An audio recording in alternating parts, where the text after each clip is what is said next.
What's up, good people? My name is AJ, and you are watching Straight Talks.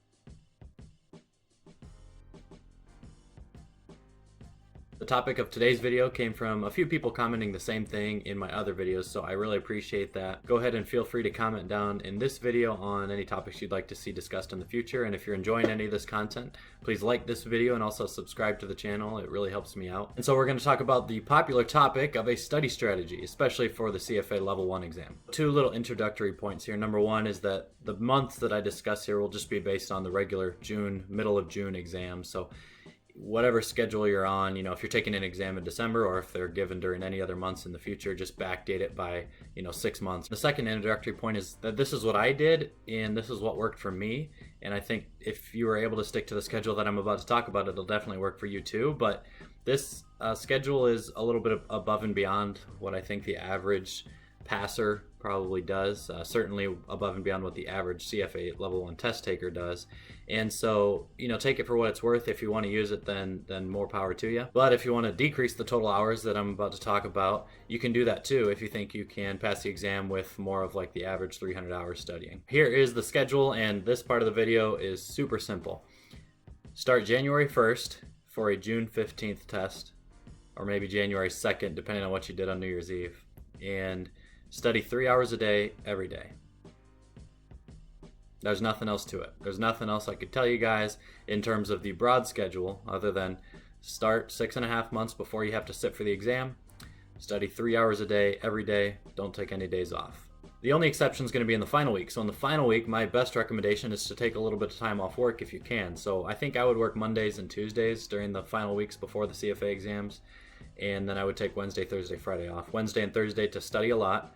Friday to do absolutely nothing. Friday just to relax. But under that schedule, if you study 3 hours a day and you average 30 days per month from January 2nd until the beginning of June, or we'll count the first week of June, that would put you at 450, about 470 hours through the first week of June.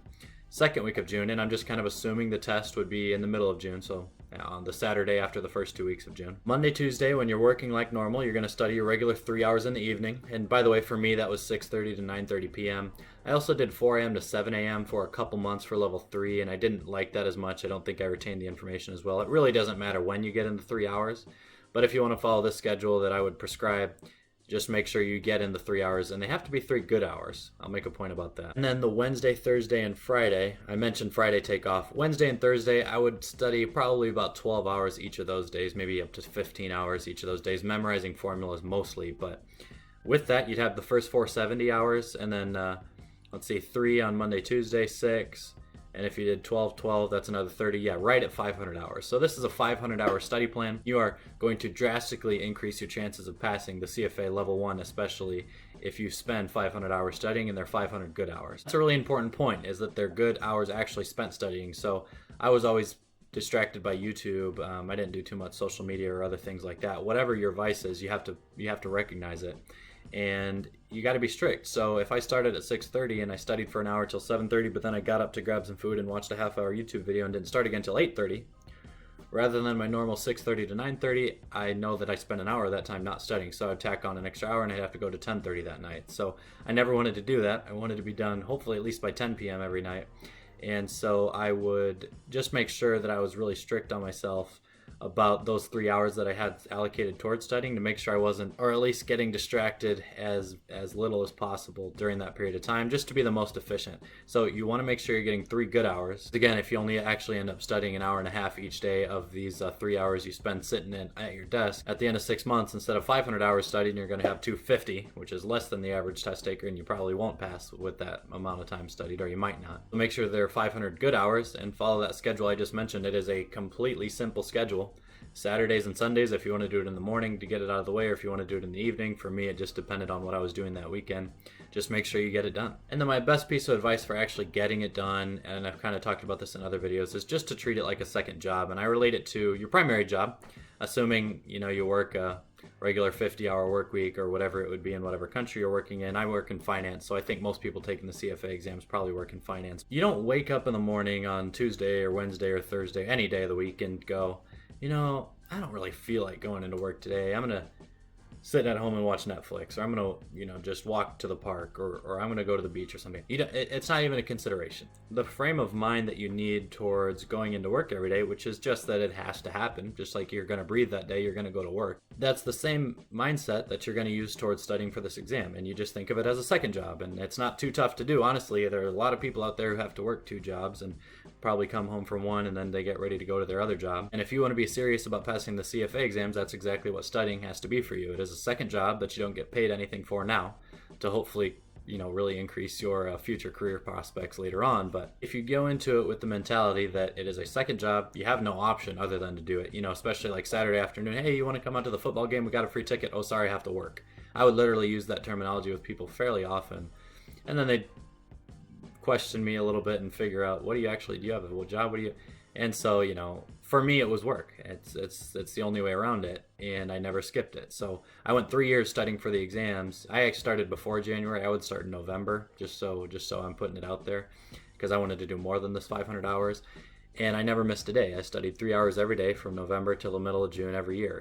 And I treated it like a second job that I had to do every day. And it's not easy to do, but it is easy to keep the right mindset, just like it's easy to keep the right mindset about your regular day job. So as long as you do that, you won't need to achieve some higher level of determination or motivation to get yourself to study each day, because you're just going to do it. And then when you talk about the day-to-day schedule and the topics, I think there are 10 books for the level 1 exam.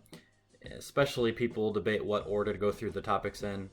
I don't think that's all that important. And really, if you spend more than an hour deciding on which order to take those topics in, it's an hour wasted that could have been an hour of practice questions later on in your study plan. So I started with ethics, and then I think it goes quant, then corporate finance, and then maybe econ for level 1 are the first 4. And just go down the line.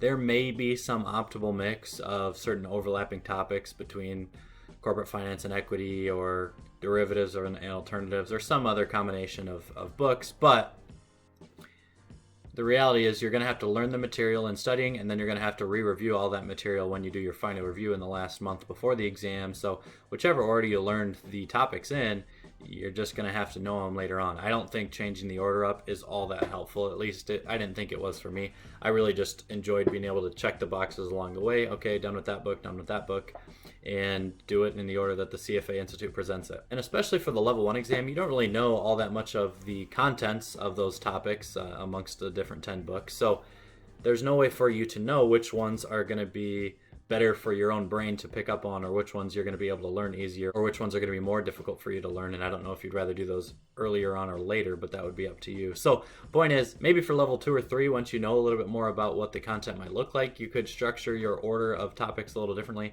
I think for level 1, just go through it in order. My daily schedule was, I used the Wiley study material, so I would mostly just watch the Wiley video lessons from each LOS. If I didn't have access to my computer, I would use the Wiley study notes, which I also had the physical books for. And so let's say I'm in corporate finance. To be honest, I can't think of a single LOS from level 1 corporate finance. But anyway, just call it LOS XYZ. I'd watch the Wiley video on LOS XYZ, whether it was 20 minutes or 3 hours long. And if it was 3 hours, that was my 3 hours for the day. I would just take notes during the Wiley video notes. At the end of that video lesson, there is a quiz to take on Wiley. So I would do the quiz, and then I would go to the next LOS. I would complete the whole corporate finance section doing the Wiley video notes, or video lessons, taking my own notes, and do all the Wiley quizzes. Then, when I was completely done with the Wiley material, I would use the CFA Institute material for practice questions. So I would do all the blue boxes in the corporate finance section, LOS by LOS, and all the EOCs at the end. And after each LOS, I would stop, look at the scores I got on the blue boxes and EOCs, learn what I did wrong, and learn how to do it correctly based on the CFA material, because I do think the CFA material is the best resource for learning how to answer the questions. The video notes are the best way to introduce them quickly to you to save yourself some time. But when you go through the EOCs and blue boxes and you get things wrong, I think the best way to learn the correct answers is by going through the actual CFA curriculum notes, just to make sure you fully understand the information in the way that the Institute is presenting it. Complete all the blue boxes and EOCs, next LOS. All the blue boxes and EOCs, next LOS. Same thing. Once I'm done with the whole corporate finance section, now I've done all the Wiley content for corporate finance, and now I've done not all the CFA Institute content for corporate finance, but at least all the practice questions they offer. Then I go to the next thing, I think it's fixed income maybe, and just start rolling through it. Eventually, you'll find yourself having had completed all the content. And then the really important part is in the last month in the final review, but I have other videos about that. That is what I think is the best study strategy for the level 1 exam. I hope it helps a lot of you out there. And I'll ask again, if you think this information is of any value to you, then please go ahead and like this video or give me a comment down below on what you want to see next. And thanks for watching.